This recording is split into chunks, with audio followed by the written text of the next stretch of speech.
Je vous remercie, Monsieur le Président. Monsieur le Président, j'avais dit ici que de mon point de vue, la déclaration de politique générale basée sur le référentiel du projet contient des lacunes et un chapelet de promesses. Je viens aux lacunes.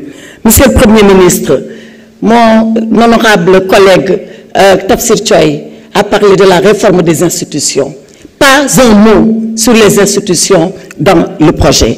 Sur le capital humain, vous avez ici donné l'exemple de Singapour. Vous savez pourquoi Singapour s'est développé? Ce n'est pas à cause de l'argent. Singapour n'avait même pas d'eau. C'est la Malaisie qui fournissait l'eau à Singapour. Singapour s'est développé par la discipline. Le Premier ministre Lee, que vous avez cité ici, a discipliné ce peuple. Si vous avez un devoir, une obligation première, c'est la discipline, parce que c'est par la discipline que nous pouvons nous développer. Le franc CFA, la souveraineté monétaire. Mais pourquoi vous n'en avez pas parlé? Il a fallu l'interpellation d'un député de votre camp pour que vous veniez ici expliquer ce que vous voulez faire avec le franc CFA. Pourtant, nous avons vos déclarations. Et la première souveraineté monétaire, elle doit commencer par l'appropriation de votre monnaie. Qu'en dites-vous? Absolument rien du tout. Les promesses, un chapelet de vœux pieux. Monsieur le Premier ministre, 4 heures de temps, 4 heures, montre en main.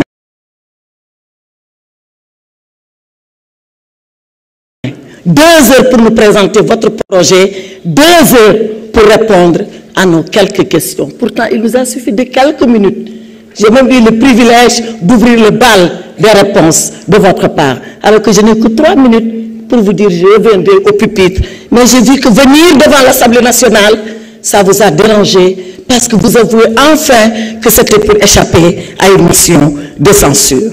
Alors, Monsieur le Premier ministre, Sénégal souverain, Sénégal juste, Sénégal prospère.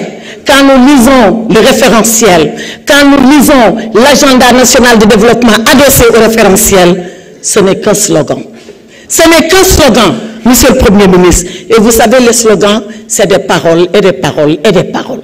Et vous savez, le slogan, ça finit comme les anciens ont toujours dit, verba volante, les paroles s'envolent. Monsieur le Président, nous vous attendons. Comme le maçon au pied du mur, nous vous attendons sur les actes, nous vous attendons sur la vérité. Et je suis d'accord avec vous que c'est par la vérité qu'on doit se parler. Moi, Aïssata Tall, je n'ai jamais eu peur de la vérité. Et cette loi d'amnistie, si vous voulez l'abroger, abrogez-la! Abrogez-la! Je n'ai jamais dit que vous ne pouvez pas l'abroger. Mais quand vous l'aurez abrogé, s'il vous plaît, pour 2 minutes, vous pouvez parler. Quand vous l'aurez abrogé, faites face aux conséquences. Faites face aux conséquences. Et c'est là où le peuple jugera. Et c'est là où le peuple arbitrera. Ne pensez pas, honorable Amadouba, que moi, j'ai peur de la loi d'amnistie. Je l'ai défendu parce que c'est mon devoir de ministre de la République de le faire. Je l'ai défendu parce que c'est ma conviction profonde qu'il fallait la faire. Je ne suis pas comme ceux-là qui sont d'accord dedans et qui ont peur d'assumer leurs responsabilités parce qu'ils font du populisme. Je vous remercie, Monsieur le Président. Merci beaucoup, honorable député Aïssata Tall.